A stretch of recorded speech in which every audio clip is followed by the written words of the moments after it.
कैसे हो बच्चों आप लोग। इस पेंडेमिक कंडीशन में अपना भी ध्यान रखना है और अपनी पढ़ाई का भी ध्यान रखना है। Let's start. Welcome to NEET 2021 crash course.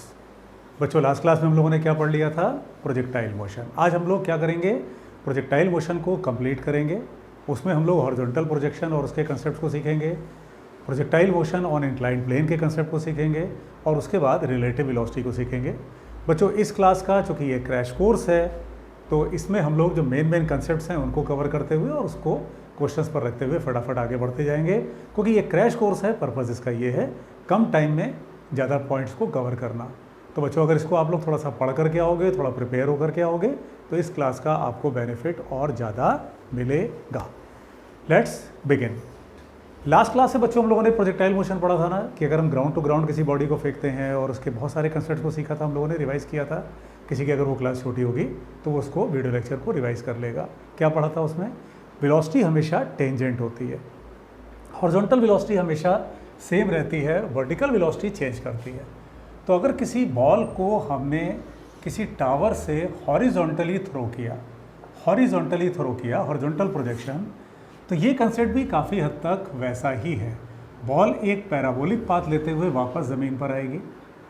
किसी भी पर्टिकुलर इंस्टेंट पर अगर हमें वेलोसिटी लेनी होगी तो हम उस पॉइंट पर टेंजेंट खींचेंगे और उस टेंजेंट को उसके दो कंपोनेंट्स में हॉरिजॉन्टल और वर्टिकल डिवाइड किया जा सकता है, ब्रेक किया जा सकता है। सपोज़ हमने किसी बॉल को u की स्पीड से फेंका है हॉरिजॉन्टली और ये हाइट है h। तो एक बात ध्यान रखो, वर्टिकल वेलोसिटी जिम्मेदार होती है बॉल के वर्टिकल मोशन के लिए और हॉरिजॉन्टल जिम्मेदार होती है उसको आगे ले जाने के लिए।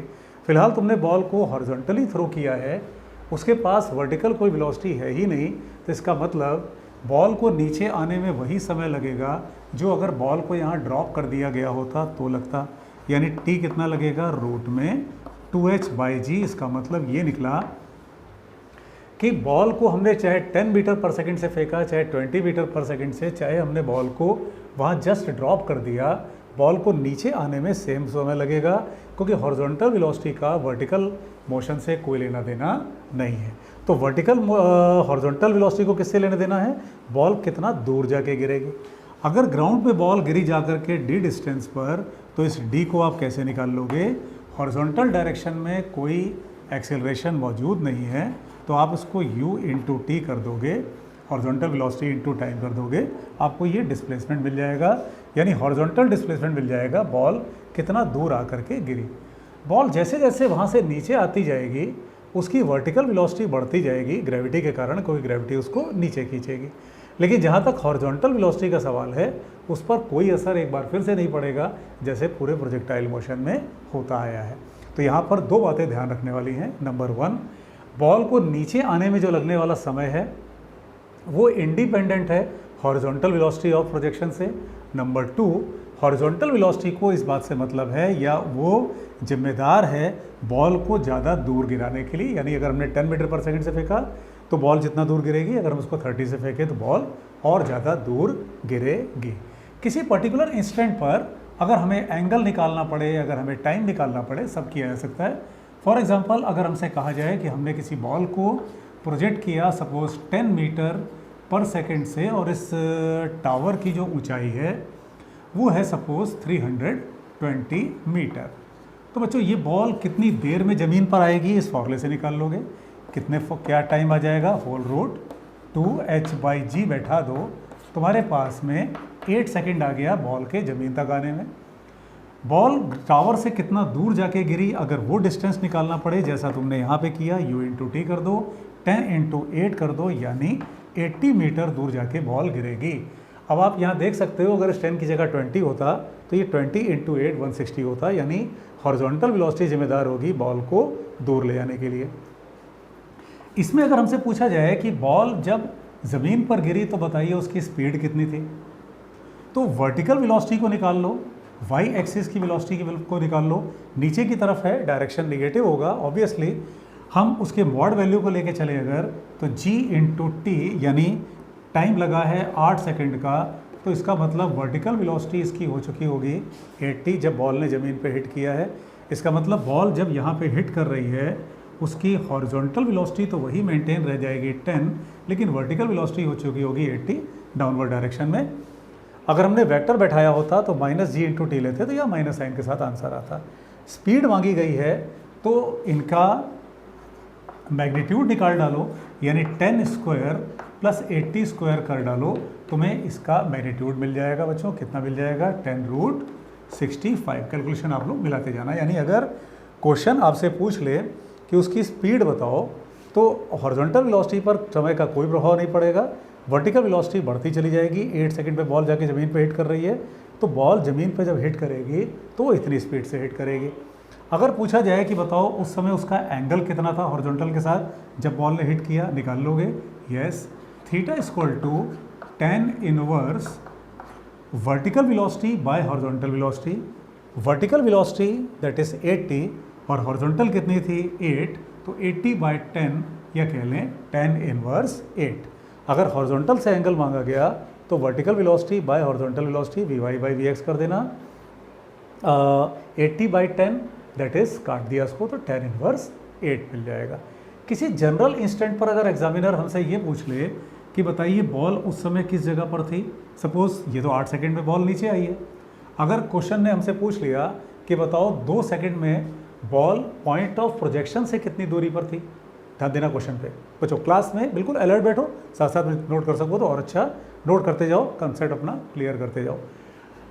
बॉल अगर 2 सेकंड में पूछा जाए कि बताओ पॉइंट ऑफ प्रोजेक्शन से कितनी दूरी पर थी, तो 2 सेकंड में बॉल सपोज यहाँ पर थी मान लो, तो बॉल कितना आगे गई, यानी उसका हॉरिजॉन्टल डिस्प्लेसमेंट निकालो, उसका वर्टिकल डिस्प्लेसमेंट निकालो और फिर उसका रिजल्टेंट ले लो। क्वेश्चन में इस बात का ध्यान देना, क्वेश्चन ने बॉल का हॉरिजॉन्टल या वर्टिकल डिस्प्लेसमेंट किया ये मांगा है, या उसने डिस्प्लेसमेंट सिर्फ वर्ड यूज़ किया। यानी अगर क्वेश्चन ये पूछ लेता है कि बताओ बॉल का डिस्प्लेसमेंट 2 सेकंड बाद कितना था, तो तुम एक्स का डिस्प्लेसमेंट निकाल लो, 10 × t यानी 20 आ जाएगा एक्स का डिस्प्लेसमेंट। y का डिस्प्लेसमेंट हाफ GT² से निकाल लो, ये भी 20 आ गया। इसका मतलब ये आया क्या है, ये हॉरिजॉन्टल और ये वर्टिकल डिस्प्लेसमेंट आया है। तो इसका मतलब अगर तुमको नेट डिस्प्लेसमेंट निकालना है तो बच्चों वो कितना हो जाएगा, यहाँ लिखते हैं, तो ये भी 20 है, ये भी 20 है, तो इसका नेट डिस्प्लेसमेंट निकाल लोगे वो आ जाएगा 20√2। तो इस बात का ध्यान देना, एग्जामिनर क्वेश्चन तुमसे मांग क्या रहा है। अगर question horizontal displacement vertical displacement मांग रहा है तो ये आंसर आएंगे 2020 मैच, और अगर डिस्प्लेसमेंट मांग रहा है तो उसका 20√2 ये डिस्प्लेसमेंट हो जाएगा। इसी में अगर ये पूछा जाए हमसे कि बताओ बॉल को फेंके जाने के 2 सेकंड के बाद बॉल का हॉरिजॉन्टल के साथ एंगल कितने का है, तो वो भी निकल जाएगा क्या। 2 सेकंड के बाद बॉल हॉरिजॉन्टल के साथ में कितने का एंगल फॉर्म कर रही थी, यानी वेलोसिटी वेक्टर कितने का एंगल फॉर्म कर रहा था। तो तुमने ये तो डिस्प्लेसमेंट निकाला, हॉरिजॉन्टल वेलोसिटी सेम रहेगी, वर्टिकल वेलोसिटी निकाल लेना। वर्टिकल वेलोसिटी g/t जैसे तुमने यहाँ पे किया बिल्कुल वही काम करना। 10 × 2 यानी वर्टिकल वेलोसिटी तुम्हारे पास हो जाएगी कितने की, 20 की।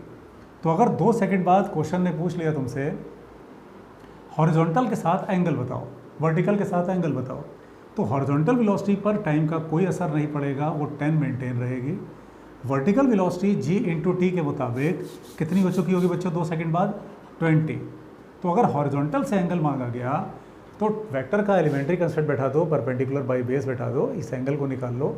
यानी इस समय 2 सेकंड बाद अगर तुमसे एंगल मांग लिया एग्जामिनर ने तो वो हो जाएगा tan inverse perpendicular by base 20/10 that is 2। ठीक है। बहुत एलिमेंट्री क्वेश्चन जो इस पर पूछे गए हैं कि जैसे अगर कोई एरोप्लेन है, वो मूव कर रहा है, वो फ्लाई कर रहा है कुछ ऊंचाई पर, और उसने किसी बॉम्ब को या किसी फूड पैकेट को ड्रॉप किया, तो क्या वो उसी जगह पर गिरेगा, यानी जहाँ से उसको छोड़ा गया था जस्ट उसी के नीचे गिरेगा क्या? नहीं, वहाँ भी यही कंसेप्ट चलता है कि अगर ये एरोप्लेन है सपोज़ और इसने किसी पैकेट को ड्रॉप किया, तो पैकेट एक पैराबोलिक पाथ लेते हुए नीचे आएगा, यानी वो ऐसा नहीं है कि ठीक उसी जगह पर गिर जाए जिस जगह पर कि जहाँ पे उसको छोड़ा गया था। और एक बात और, जब ये, क्योंकि एरोप्लेन से इस पैकेट को ड्रॉप किया गया तो पैकेट वही वेलोसिटी लेके अलग होगा जो एरोप्लेन की रही होगी, यानी थ्रू आउट मोशन जो पैकेट है वो इसके ठीक नीचे होगा एंड सो ऑन। यानी एरोप्लेन अगर हॉरिजॉन्टली फ्लाई कर रहा है, उसने एक पैकेट को ड्रॉप किया तो पैकेट और एरोप्लेन दोनों की वेलोसिटी सेम रही होगी जिसमें पैकेट को गिराया गया। ग्रेविटी के कारण ये पैकेट, ये बॉम्ब, ये एक पैराबोलिक पाथ लेते हुए नीचे आ जाएगा और अगर एरोप्लेन हॉरिजॉन्टली फ्लाई कर रहा है तो किसी भी जनरल इंस्टेंट पर अगर जब तक ये नीचे नहीं टकरा रहा, पैकेट एरोप्लेन के जस्ट नीचे ही होगा। क्यों? क्योंकि दोनों की हॉरिजॉन्टल वेलोसिटी तो सेम थी और अगर हम एयर ड्रैग एटसेट्रा किसी और कंडीशन को इग्नोर कर रहे हैं तो इसके पास वर्टिकल वेलोसिटी आ गई ग्रेविटी के कारण और एरोप्लेन अपने इंजन के कारण हॉरिजॉन्टल वेलोसिटी को मेंटेन करके रखे हुए है। हाँ, अगर इसी में एग्जामिनर ये कहते हैं कि उसने एरोप्लेन ने अपनी वेलोसिटी को बढ़ा दिया, घटा दिया, तब अलग बात है। लेकिन इन जनरल अगर वो हॉरिजॉन्टल फ्लो कर रहा है और क्वेश्चन ने अलग से कुछ नहीं बोला तो जो बॉम्ब है या जो पैकेट है वो उसके जस्ट नीचे रहेगा। यानी उस क्वेश्चन में भी तुम वही काम कर लेना। अगर तुमसे ये कहा जाए कि एरोप्लेन फ्लाई कर रहा है यू से, ये हाइट है h, तो सारे कंसेप्ट वही चल जाएंगे। इस पैकेट को नीचे आने में वही समय लगेगा √2h/g का, और ये पैकेट कितना दूर जाके गिरेगा सेम u × t से निकाल लेना। एग्ज़ाम में पूछा गया क्वेश्चन है कि हमने किसी बॉल को फेंका किसी टावर से और हमारा एम ये है कि हम ग्राउंड पर उसे किसी होल के अंदर इंसर्ट करें। कोई गड्ढा है, ये कोई गड्ढा है, हमें उसके अंदर इंसर्ट करना है इस बॉल को। बताओ बॉल की मिनिमम और मैक्सिमम पॉसिबल वेलोसिटी क्या होनी चाहिए। वही डाटा फिर से ले लेते हैं। सपोज़ किसी बॉल को ड्रॉप किया गया थ्रो किया गया 320 मीटर की ऊंचाई से। अब ये नहीं पता कि हम उसको कितनी स्पीड से फेंकें। एक गड्ढा है ज़मीन पर जिसका ये सिरा, नज़दीकी सिरा मान लो 20 मीटर की दूरी पर है और ये जो गड्ढा है इसका डायमीटर है सपोज़ 10 या चलो 4 ले लेते हैं। 4 पूछा गया क्वेश्चन एग्जाम में। इसमें यह पूछ लिया गया कि बताओ हम u को, यानी जो हॉरिजॉन्टल वेलोसिटी है, उसको कम से कम कितना रखें और ज़्यादा से ज़्यादा कितना रखें। कम से कम का मतलब क्या निकला कि जब इसको फेंको तो कम से कम मतलब ये जो गड्ढे का पहला आगे वाला सिरा है उसको टच करते हुए गिरे। अधिक से अधिक का मतलब वो इसको टच करते हुए गिरे। तो ऐसे क्वेश्चन में क्या करोगे, नीचे आने वाला समय तो इंडिपेंडेंट है वेलोसिटी ऑफ प्रोजेक्शन से। ठीक, कितना समय लगेगा, 320 मीटर है तो 8 सेकंड, पिछले क्वेश्चन का डाटा। तो u × time is equal to, पहले केस में तुम कर दोगे 20। तो u की जो मिनिमम वैल्यू होगी, मिनिमम वैल्यू यानी जितनी देर में ये बॉल नीचे आए उतनी देर में ये 20 मीटर की दूरी अगर तय कर ले तो इस गड्ढे के पहले वाले सिरे से नज़दीकी वाले सिरे से टकराते हुए बॉल गिर जाएगी। इसका मतलब डिस्प्लेसमेंट कितने का, 20। टाइम कितने का है नीचे आने में, 8 सेकेंड। तो यहाँ से तुमने निकाल लिया u की मिनिमम वैल्यू। u की मैक्सिमम वैल्यू बच्चों कितनी होगी, बच्चों कैलकुलेशन आप लोग कर लेना। u की मैक्सिमम वैल्यू कितनी होगी, उसे 24 मीटर तक आना है उतनी ही देर में। ठीक है, तो इसका मतलब क्या निकला कि 2.5 से लेकर के 3 इतने के बीच में अगर हम किसी भी स्पीड से बॉल को हॉरिजॉन्टली थ्रो करें तो बॉल उस होल में, जो ज़मीन पे होल है, उसमें चली जाएगी।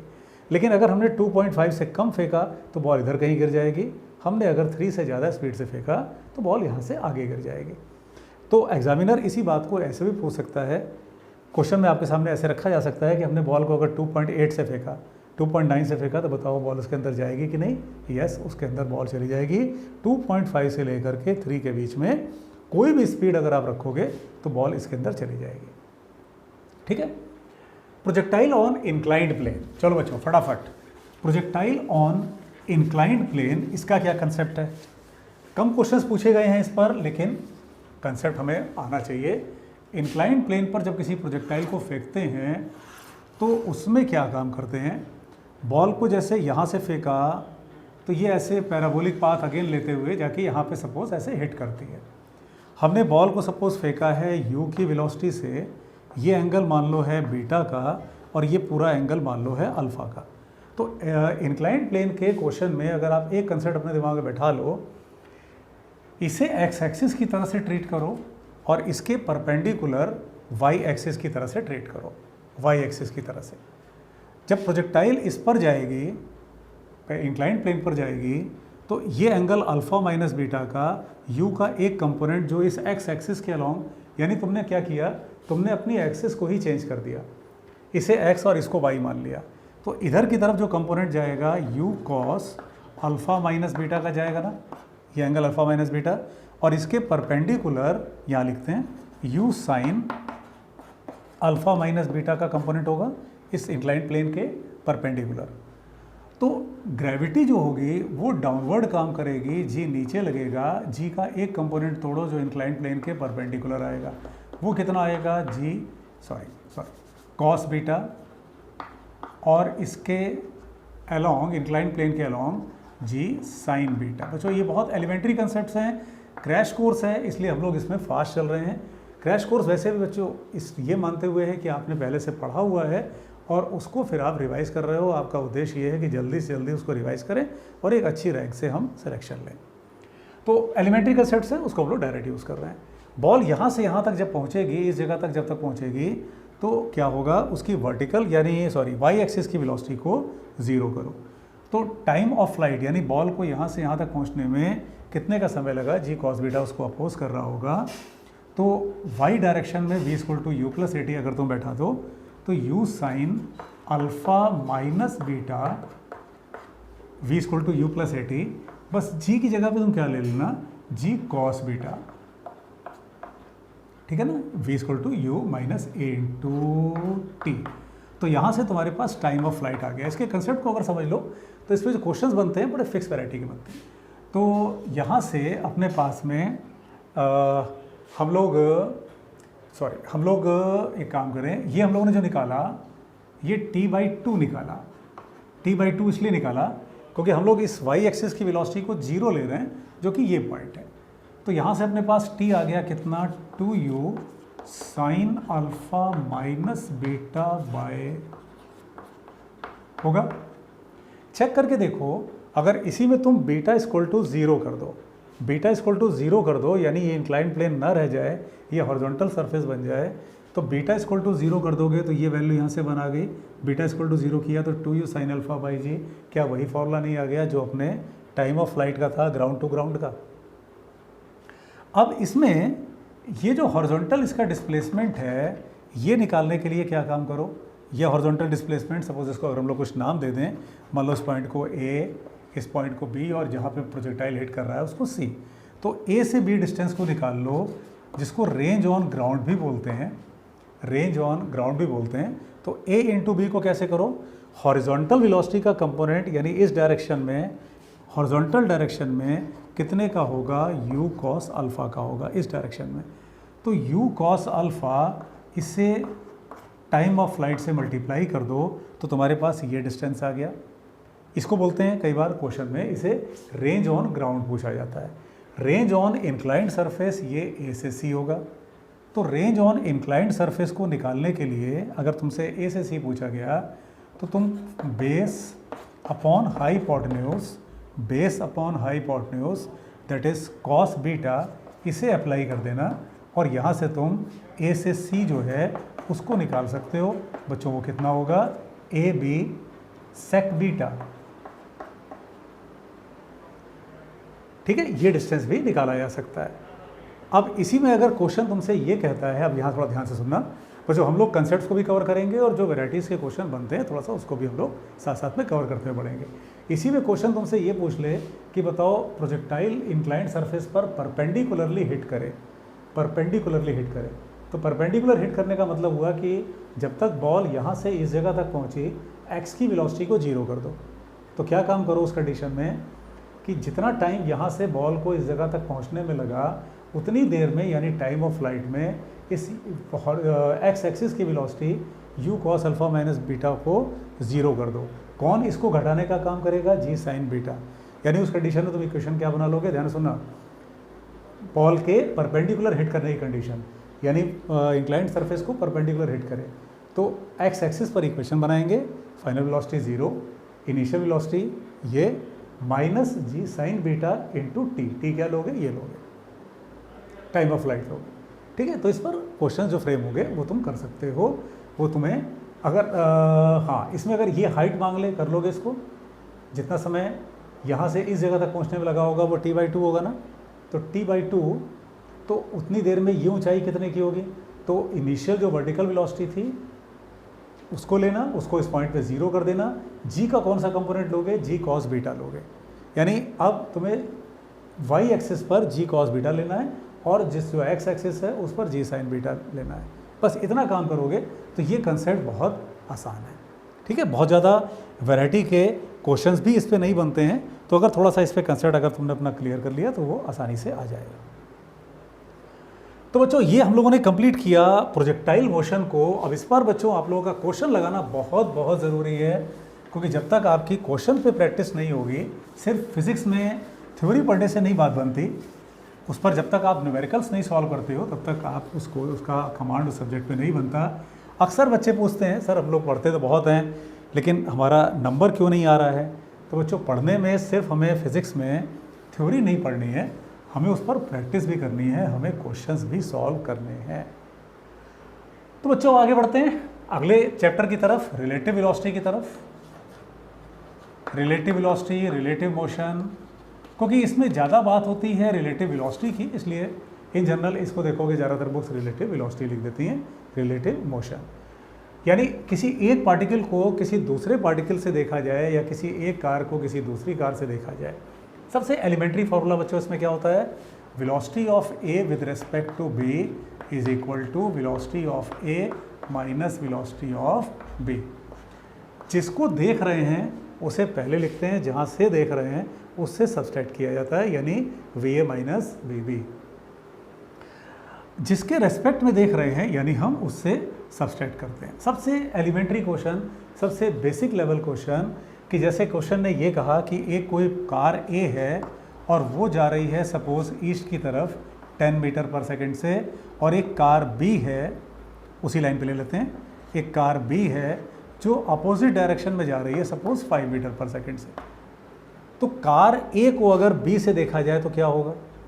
तो इस कंसेप्ट में क्या करो, इसी को भी हम लोग आगे जो और अच्छे क्वेश्चन बनते हैं उस पर लेके चलेंगे, फिर रिवर, एस्केलेटर, और फिर वहीं से आगे बढ़ेंगे तो रेन वाले जो क्वेश्चंस बनते हैं उनकी बात करेंगे। ये एक छोटा चैप्टर है, आसानी से कंप्लीट हो जाएगा, फटाफट कंप्लीट हो जाएगा। इसको वेक्टर फॉर्म में लेके चलो बच्चों तो कभी नहीं गलती होगी। अगर क्वेश्चन तुमसे ये कहे कि बी से बैठ के ए को देखा जा रहा है, तो जिसको देखना है, जिसके रेस्पेक्ट में देखना है उसको लिख देना। वेक्टर फॉर्म में लेके चलो, गलती होने का चांस बहुत कम हो जाएगा। 10 i cap velocity of A minus velocity of B, तो बी अपोजिट डायरेक्शन में जा रहा है तो आप उसको -5 i कैप लिखोगे, तो ये 15 i कैप होगा। मतलब अगर बी से, यानी ये दो कार्स हों ए और बी से बैठ करके अगर कार ए को देखा जाए तो ऐसा लगेगा कि वो 15 की स्पीड से पॉजिटिव एक्स में जा रहा है, जबकि इन एक्चुअल वो जा रहा है सिर्फ 10 से। हाँ, इसी में अगर इसको अपोजिट कर दिया जाए तो velocity of A with respect to B, यानी अगर ए से बी को बैठ के देखा गया तो ये माइनस होगा velocity of B with respect to A. तो अगर इसी में ए से बैठ कर बी को देखा जाता तो ये हो जाता अपोजिट डायरेक्शन, यानी -15 i कैप। तो दोनों का मैग्नीट्यूड तो सेम होगा लेकिन बच्चों उसका डायरेक्शन अलग अलग होगा। तो ये तो बात हो गई एक सिंगल एक्सिस पर। इसी को देखोगे तो क्वेश्चन पूछा गया है मिरर के कंसेप्ट में बैठा के, मिरर का कंसेप्ट।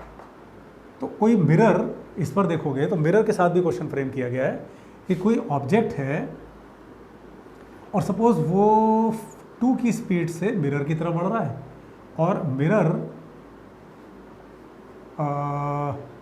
ये सपोज 3 की स्पीड से ऑब्जेक्ट की तरफ बढ़ रही है, और तब ये पूछा जाए कि बताइए इसमें जो इमेज है उसकी वेलोसिटी क्या है और जो ऑब्जेक्ट है उसके रेस्पेक्ट में इमेज की वेलोसिटी क्या है।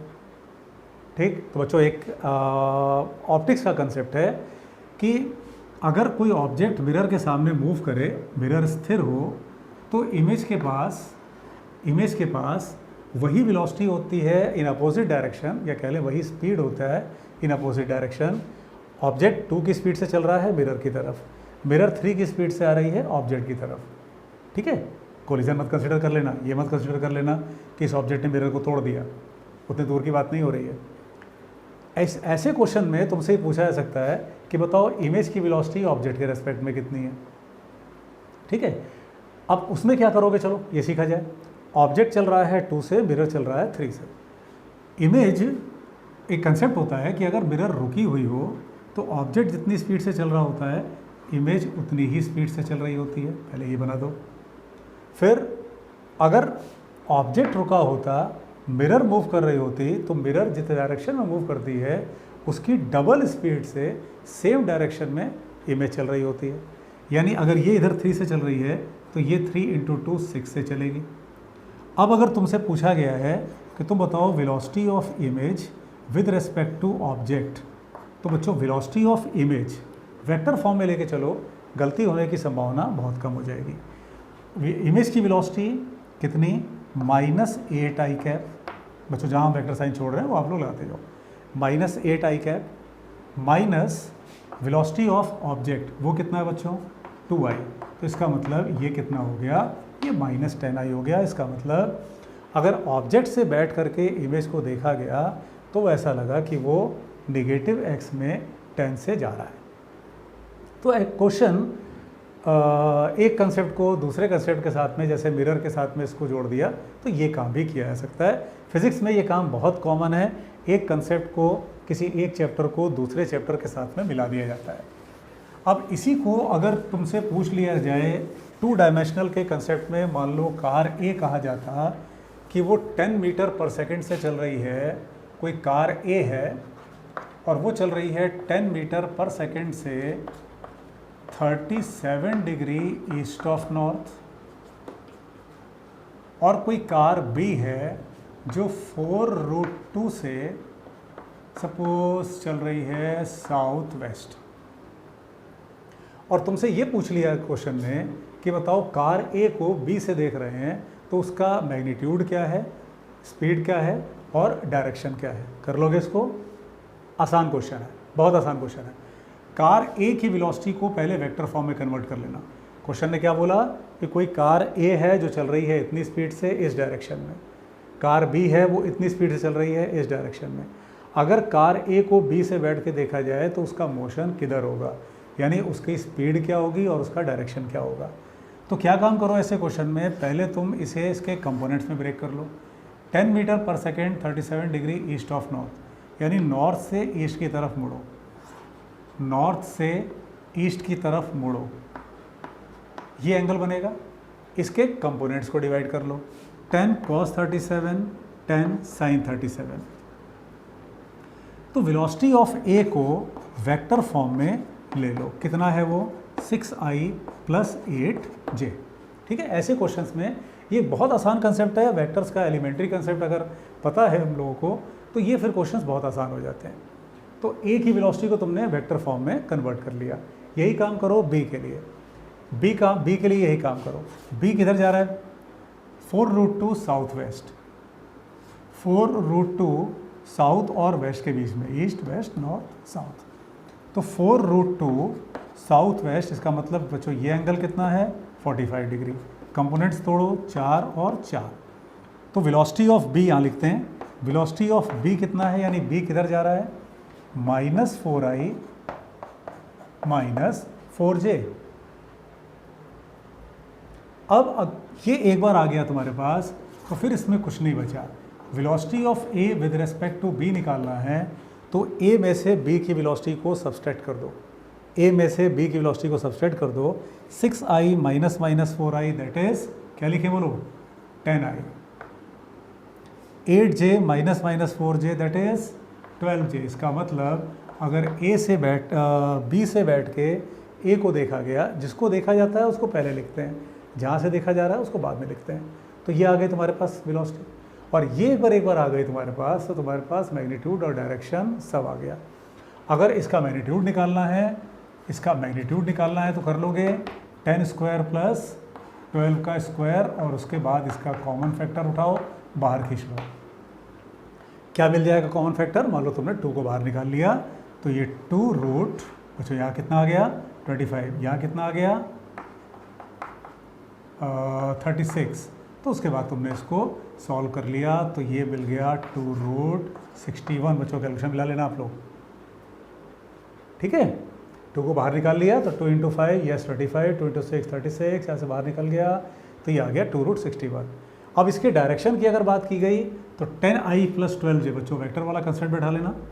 10i + 12j मतलब ये रहा 10, ये रहा 12, बीच में कहीं इसके जो ये वेलोसिटी है ये होगी। अगर इस एंगल को डिफाइन करते हो तो theta = tan inverse perpendicular by base, ये रिजल्टेंट जिसके साथ एंगल बना रहा है वो बेस है, ये परपेंडिकुलर है। 12/10 या कह लो 6/5। इस एंगल को नाम क्या दोगे बता सकते हो? बोलो बच्चों, इस एंगल को नाम क्या दोगे? tan इनवर्स 6/5 को ये क्या है? ये ईस्ट से नॉर्थ की तरफ है, तो ये एंगल क्या है? ये एंगल है नॉर्थ ऑफ ईस्ट। तो अगर 2 डायमेंशन में पूछा गया है तो तुम इस ढंग से इन क्वेश्चंस को सॉल्व कर सकते हो, बहुत आसान कंसेप्ट है, ठीक है वेक्टर्स का। हाँ बच्चों, लेकिन ये है कि वेक्टर्स का जो एलिमेंट्री कंसेप्ट है वो आपको आना चाहिए, तभी आप इसको कर पाओगे। चलो आगे बढ़ो। रिवर में जो डाउनस्ट्रीम अपस्ट्रीम का कंसेप्ट है वो और जो एस्केलेटर का कंसेप्ट है दोनों बिल्कुल कॉमन है। रिवर में यानी अगर ये कोई रिवर है और इसमें पानी का बहाव u का है, तो अगर कोई नाव चलती है इसमें v की स्पीड से, यानी v जो होती है वो अगर ऐसे क्वेश्चन में जो दिया जाता है v वो स्पीड होती है जिससे कि वो नाव चल सकती थी अगर पानी स्थिर होता तो, ठीक है। तो डाउनस्ट्रीम अगर जाएंगे तो स्पीड ऐड हो जाएगी, यानी अगर हम डाउनस्ट्रीम की बात करें vd से हमारा मतलब है डाउनस्ट्रीम, तो उसमें ये दोनों ऐड हो जाएंगे। और अगर अपस्ट्रीम आते हैं यानी बहाव के अपोजिट आते हैं तो नाव की जो स्पीड हो जाएगी v - u। बिल्कुल वही काम होगा एस्केलेटर में। एस्केलेटर मतलब जिसमें ये सीढ़ियाँ हैं, जैसे मॉल्स में होता है भाई, सीढ़ियाँ चल रही हैं ऊपर, तो सीढ़ियाँ अब सपोज चल रही हैं u की स्पीड से और आदमी भी उसी दिशा में चढ़ना शुरू कर दे v से, तो अगर सीढ़ियों के दिशा में वो जा रहा है तो उसकी स्पीड हो जाएगी v + u। और यदि सीढ़ियाँ ऊपर जा रही हैं और वो नीचे आना चाहता है, ऑब्वियसली उसकी स्पीड ज़्यादा होनी चाहिए, तो वो v - u उसकी नेट स्पीड रह जाएगी। ऑब्वियसली अगर किसी को बहाव के अपोजिट जाना है तो जो इंजन की जो स्पीड होनी चाहिए जो नाव को दे सकती है वो ज़्यादा होनी चाहिए पानी के बहाव से, तो इसका मतलब v must be greater than u। Obviously आदमी के चढ़ने की रफ्तार अगर सपोज वो उतर रहा है तो उसके उतरने की रफ्तार ज़्यादा होनी चाहिए सीढ़ियों के ऊपर चढ़ने की रफ्तार से।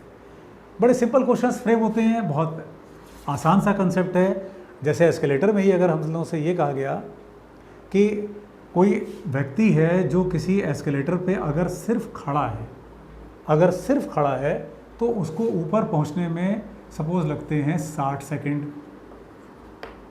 एक आदमी किसी एस्केलेटर पे खड़ा है जो ऊपर की तरफ जा रहा है और उसे ऊपर जाने में लगते हैं 60 सेकंड अगर वो सिर्फ खड़ा है, और यदि एस्केलेटर रुका हुआ है वो चढ़ के जाता है तो उसको लगता है सपोज 90 सेकंड।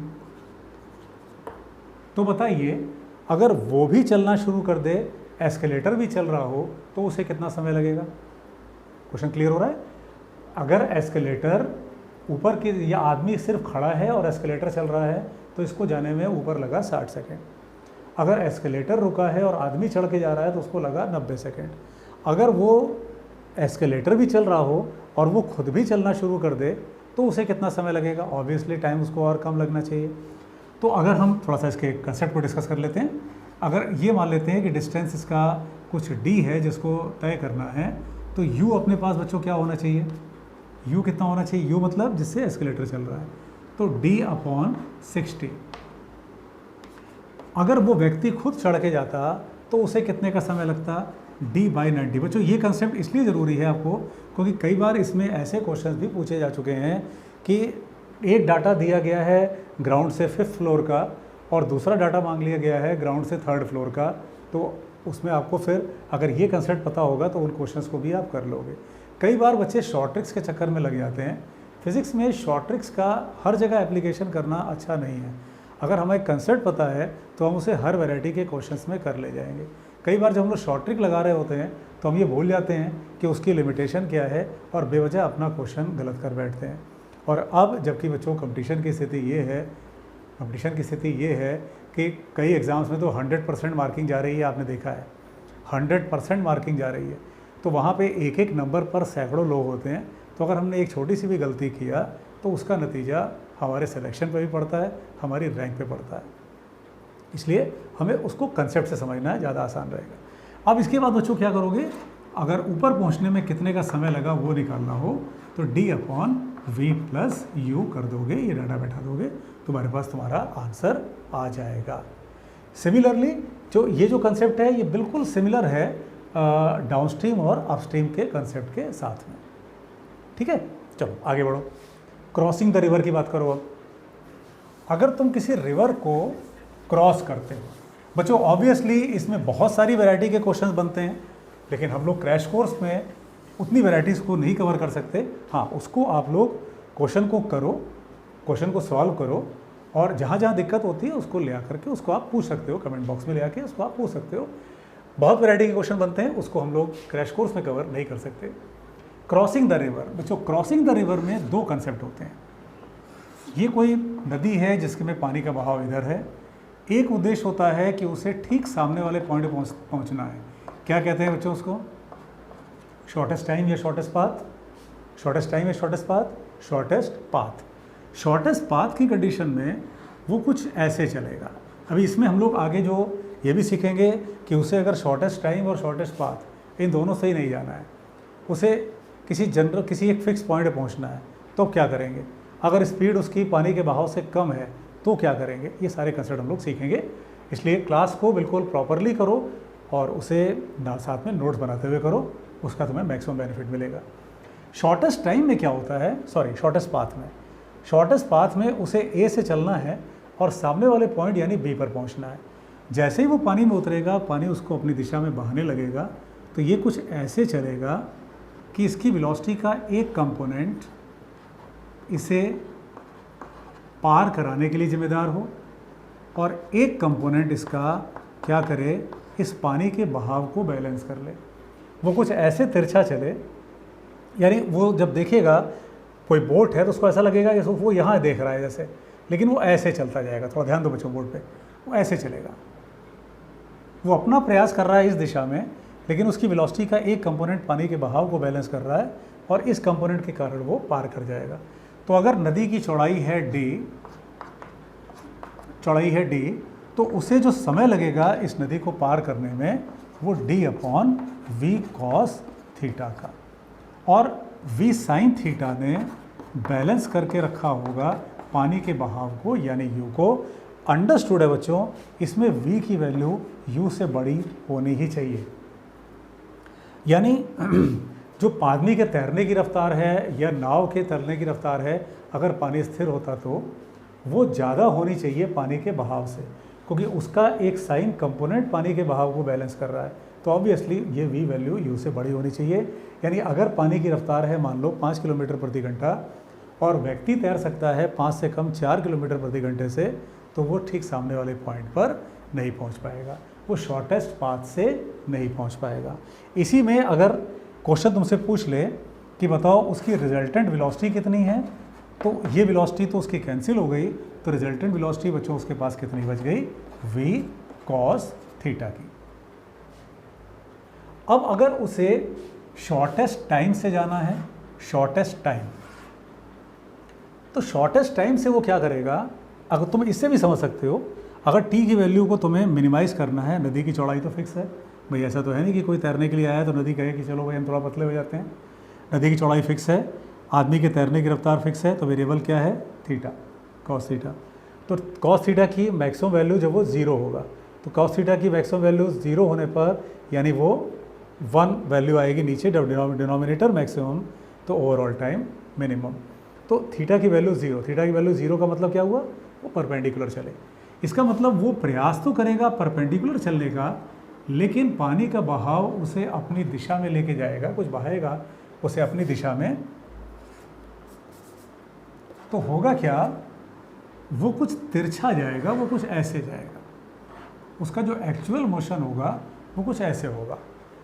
इसमें उसने अपना खुद का प्रयास किया इस डायरेक्शन में, पानी ने उसको बहाया अपनी दिशा में, जिसके कारण वो कुछ तिरछा चला जाएगा, और इसी को बोलते हैं ड्रिफ्ट। इसी एक्स को ड्रिफ्ट बोलते हैं।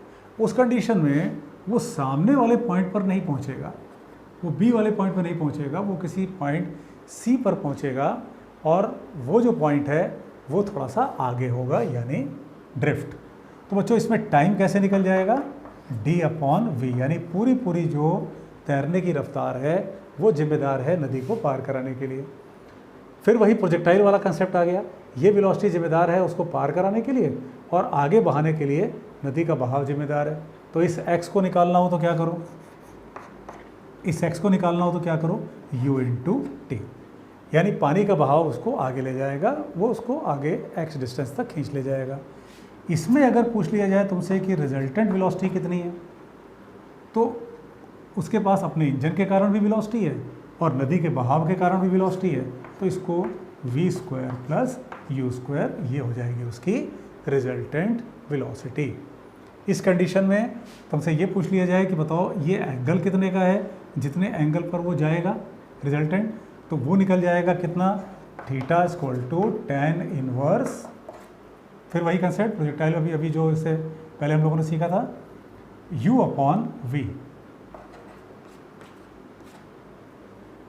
तो बच्चों ये बात हो गई, जब उसे शॉर्टेस्ट पाथ से जाना है तो वो कुछ तिरछा चलेगा ताकि उसकी वेलोसिटी का एक कंपोनेंट पानी के बहाव को बैलेंस कर ले। इसमें वो शॉर्टेस्ट पाथ से जाएगा, ठीक सामने वाले पॉइंट पहुंचेगा, लेकिन उसे टाइम ज़्यादा लगेगा। इस केस में वो परपेंडिकुलर चलेगा, perpendicular to the river flow, लेकिन वो सामने ना पहुंच के वो कुछ आगे जाएगा, वो ड्रिफ्ट कुछ आगे की तरफ खिसक जाएगा, और उसकी रिजल्टेंट वेलोसिटी और उसका एंगल। मान लो क्वेश्चन तुमसे ये कहता है कि उसे ना तो शॉर्टेस्ट टाइम से जाना है, ना तो उसे शॉर्टेस्ट पाथ से जाना है, तो उसे जाना कैसे है भाई, उसे किसी पर्टिकुलर पॉइंट पे पहुंचना है। इसका कंसेप्ट क्या है, तुम्हें क्वेश्चन ने ये बोला कि उस बोट ने यहाँ से चलना शुरू किया है और उसे पहुँचना है सपोज़ इस पॉइंट सी पर। चलो बच्चों इसका कंसेप्ट समझो, अब क्या करोगे, पानी का बहाव है u का, उसे पहुँचना है इस दिशा में, यानी एग्जाम्पल के लिए आप ये कह सकते हो कि किसी कोई नदी के इस तरफ कोई एक शहर है, दूसरी तरफ कोई और शहर है, उसे इस शहर तक पहुँचना है, भाई यहाँ बहुत सारे शहर हैं ऐसे, तो उसे इस शहर तक जाना है, तो यहाँ तक वो इस शहर तक वो कैसे जा सकता है, ये कंडीशन क्या होती है। तो इस दिशा में उसकी रिजल्टेंट वेलोसिटी होनी चाहिए, यानी वो कुछ ऐसे चलेगा, मान लो ये एंगल थीटा है, हम इस एंगल को नाम दे दें अल्फ़ा। तो इसमें क्या करोगे कि नाव कुछ ऐसे चले कि पानी का बहाव को एग्जैक्ट बैलेंस तो करना नहीं है, बैलेंस करेंगे तब तो यहाँ पहुँचेंगे, बैलेंस नहीं करना है, कुछ ऐसे करना है कि वो इस दिशा में चला जाए। तो बच्चों ऐसे क्वेश्चन में क्या करो, रिजल्टेंट वेलोसिटी इस डायरेक्शन में चाहिए, यानी इस v और इस u का रिजल्टेंट इस डायरेक्शन में आना चाहिए। अगर ये एंगल थीटा तुमने मान लिया, इसमें ऑब्वियसली गिवन होगा, हम लोग कंसेप्ट डिस्कस कर रहे हैं, कुछ तो गिवन होगा, कोई एक चीज़ अननोन बना सकते हैं इसमें। अब चाहे इसमें इसको अननोन बना लें, चाहे एंगल को अननोन बना लें, चाहे कितने एंगल से मूव कर रहे हैं इसको अननोन बना लें। कंसेप्ट तो बस इतना ध्यान रखो कि अगर उसे इस पॉइंट तक पहुंचना है तो वो अपनी वेलोसिटी को, यानी अपने मोशन को कुछ ऐसे रखेगा कि इसके मोशन का और पानी के बहाव का जो रिजल्टेंट है वो इस डायरेक्शन में आ जाए जहां उसे पहुंचना है। तो क्या काम करो, वी आर कॉस थीटा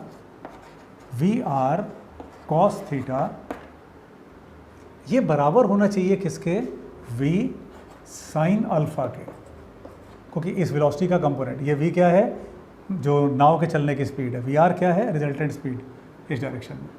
तो vr कॉस थीटा, इसे बैलेंस करो v साइन थीटा अल्फ़ा से, ये एंगल अल्फ़ा है, और vr साइन थीटा ये बराबर होना चाहिए v cos alpha minus u के। ठीक है, वी आर का कॉस कंपोनेंट ये बराबर हो जाए वी साइन अल्फ़ा के, वी आर का साइन कंपोनेंट ये बराबर हो जाए V cos alpha minus u के। यानी अगर उसे इस दिशा में जाना है तो v और u का रिजल्टेंट इस डायरेक्शन में जाना चाहिए। ठीक है। रेन वाले क्वेश्चंस सबसे ज़्यादा परेशान बच्चों को रेन वाले क्वेश्चंस करते हैं। उसमें भी कुछ नहीं करना होता बच्चों, बहुत आसान कंसेप्ट है। Velocity of rain with respect to man निकाल लो। रेन की वेलोसिटी मैन के रेस्पेक्ट में निकाल लो। जिस डायरेक्शन में वो वेक्टर आए ऑब्वियसली पानी नीचे की तरफ गिरेगा, चाहे वो तिरछा गिरे चाहे वो सीधे गिरे, चाहे वैसे गिर रहा है चाहे वैसे गिर रहा है। तीन संभावनाएं बनती हैं, या तो ऐसे वर्टिकल होगा, या वो जिस डायरेक्शन में जा रहा है इन फॉरवर्ड डायरेक्शन कुछ एंगल होगा, या इन बैकवर्ड डायरेक्शन होगा। करना बस क्या होता है तुम्हें बच्चों ऐसे क्वेश्चन में भी, रेन की वेलोसिटी मैन के रेस्पेक्ट में निकाल लो और फिर उसको वेक्टर फॉर्म में ले जाओ। फॉर एग्जाम्पल अगर तुमसे क्वेश्चन ये कहे कि एक आदमी है जो चल रहा है मान लो 10 किलोमीटर पर आवर से, ठीक है, और पानी की बूंदें गिर रही हैं vertically suppose 4 kilometre per hour से, और तुमसे ये पूछा जाए कि बताओ उसे अपने छाते को अम्ब्रेला को कैसे पकड़ना चाहिए और आदमी के रेस्पेक्ट में पानी की बूंदें किधर से आ रही हैं, कितनी स्पीड से आ रही हैं। तो बहुत आसान सा कंसेप्ट है, इसी को बैठा दो। आदमी चल रहा है सपोज पॉजिटिव एक्स में 10 से हॉरिजॉन्टल, ये नीचे गिर रहे पानी की बूंदें गिर रही हैं 4 से। तुमसे पूछा जाए कि बताओ छाते को कैसे पकड़े ताकि वो पानी से बच सके। तो velocity of rain with respect to man निकाल लो। बच्चों वैरायटी ऑफ क्वेश्चन बहुत बनते हैं। देखो बार बार इस बात को रिपीट कर रहा हूँ, आप क्वेश्चन को जितना ज़्यादा फेस करो, इस कोर्स में हम लोग मेन कंसेप्ट्स को कवर करेंगे, करते आ रहे हैं। आपको बस इसमें क्या करना है कि अपनी प्रैक्टिस बढ़ानी है। उसके बाद जितने क्वेश्चंस मिलें सॉल्व करो। जितनी ज़्यादा प्रैक्टिस होगी तुम्हारी क्वेश्चन पे उतना परफेक्शन आएगा। कई बार फिजिक्स में बच्चे ये पूछते हैं सर नंबर नहीं उठ रहा है, सर मेहनत कर रहे हैं लेकिन हो नहीं रहा है। तो मेहनत एक दिशा के साथ करो। वेक्टर है, मैग्नीट्यूड और डायरेक्शन दोनों चाहिए। इस बात को बताया ना उसमें जो सफलता के दिशा में एक कदम, उस वीडियो लेक्चर बताया था ना कि आपको अपना मैग्नीट्यूड डायरेक्शन दोनों सही लेके चलना है। आपको 10 घंटे की कम से कम पढ़ाई, कम से कम 10 घंटे की पढ़ाई इस समय चाहिए अगर आपको नीट में एक अच्छा स्कोर लाना है। 2021 में एक अच्छे रैंक से पास होना है, एक अच्छी रैंक निकालनी है। प्लस सब्जेक्ट का डिवीज़न, प्लस अगर आप फिजिक्स पढ़ रहे हो तो आपका ये कंसेप्ट कहाँ, मेरा कंसेप्ट कितना क्लियर है, उस पर प्रैक्टिस, फिर टाइम मैनेजमेंट, ये सब कुछ ज़रूरी है। ठीक है, चलो क्वेश्चन में लौट आते हैं। तो velocity of rain with respect to man, velocity of rain कितना है -4 j कैप नीचे की तरफ। आदमी किधर जा रहा है भाई, पॉजिटिव एक्स में 10 i कैप। तो इसको ऐसे रख लो -10 i -4 j। कंसेप्ट यही रहेगा, क्वेश्चन इसमें चाहे जैसा बन जाए। ठीक है, क्या किया हम लोगों ने, velocity of rain with respect to man निकाला। रेन की वेलोसिटी मैन के रिस्पेक्ट में, रेन ड्रॉप्स नेगेटिव i में थी -4 j, माइनस मैन की वेलोसिटी 10 i, इसको तुमने ऐसे रख लिया। अब इसमें अगर पूछ लिया तुमसे कि बताओ रेन की स्पीड मैन के रेस्पेक्ट में कितनी है, तो क्या नहीं निकाल लोगे, निकल जाएगा। सॉल्व तुम लोग कर लेना। चलो इसके बाद यहाँ कर लेते हैं। इसके डायरेक्शन की बात अगर की जाए तो -10 i का मतलब, बल्कि इसको हटा देते हैं, -10 i का मतलब बच्चों क्या होगा बोलो, इसका डायरेक्शन किधर होगा, -10 i -4 j। तो -10 i -4 j ये इसका वेक्टर बना लो। इसका मतलब रेन ड्रॉप्स इस डायरेक्शन में कहीं आ रही होंगी। इसी को आगे प्रोजेक्ट कर दो ऐसे, रेन ड्रॉप्स ऊपर से आ रही होंगी। तो ये एंगल अगर थीटा है तो ये एंगल भी थीटा है। क्लियर है ना। तो tan थीटा यानी ये कितने का एंगल हो जाएगा, बिल्कुल वही क्वेश्चन, वही कंसेप्ट। tan इनवर्स 10/4 या कह लो 5/2। अब इसमें क्या होता है, क्वेश्चन पूछता है तुमसे in forward direction, in backward direction, ऐसे। तो सामने से पानी बूंदें आ रही हैं, तो ये tan इनवर्स 5/2 है किधर, फॉरवर्ड डायरेक्शन में। यानी व्यक्ति को छाते को ऐसे आगे की तरफ झुका के पकड़ना पड़ेगा। पानी ऐसा लगेगा कि सामने से उसको हिट कर रहा है, चेहरे पर उसके हिट कर रहा है, तो उसको सामने ऐसे पकड़ना पड़ेगा। इन केस यही अगर ऐसे पीछे की तरफ रहा होता तो हम लोग बोलते हैं उसको इन द बैकवर्ड डायरेक्शन। इसमें 3 कंडीशन बनती है, या तो vertical in the forward direction जिधर चल रहा है, इन द बैकवर्ड डायरेक्शन। ठीक है, और ले दे करके जो क्वेश्चंस फ्रेम होते हैं वो इसी एक फॉर्मूले पर फ्रेम होते हैं, बहुत ज़्यादा वैराइटीज़ फ्रेम नहीं होती। चलो बच्चों, एक वैराइटीज़ की फटाफट और कवर करते हैं हम लोग रिलेटिव वेलोसिटी में, और फिर इस चैप्टर को यहाँ पे कंप्लीट करते हैं। जो ट्रायंगल वाले क्वेश्चंस बनते हैं, ट्रायंगल, स्क्वायर एट्सेट्रा, उसमें ऐसा पूछा जाता है तुमसे कि बताओ कोई कुछ पार्टिकल्स हैं, वो एक दूसरे की तरफ चल रहे हैं, बताओ कितनी देर बाद मिलेंगे। ये मान लो एक पार्टिकल ए है, बी है, सी है, बड़ा स्टैंडर्ड क्वेश्चन है, हर बुक में मिलेगा, हर कंपटीशन में कभी ना कभी पूछा गया है। तुमसे ये कहा जाएगा कि ये एक दूसरे की तरफ चल रहे हैं, हमेशा सेम स्पीड से चल रहे हैं। ठीक है, ए बी सी, सपोज ये, अब इस पर क्वेश्चन स्क्वायर पे, हेक्सागन पे, पेंटागन पे, ऑक्टागन, कई तरीके से बनाया जा सकता है।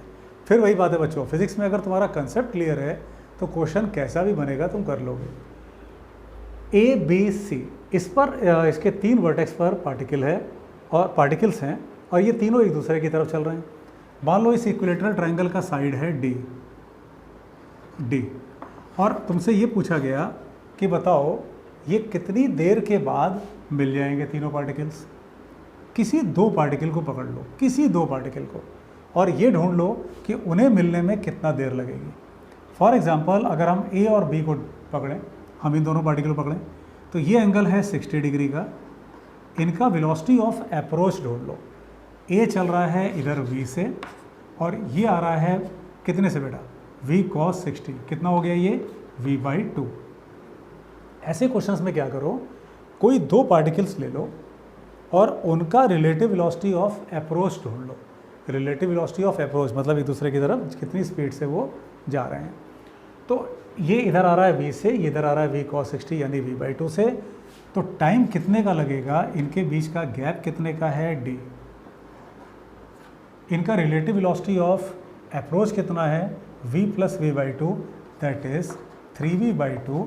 तो तुमको तुम्हारा फाइनल आंसर मिल गया 2d/3v। इसे एक तरीके से और कर सकते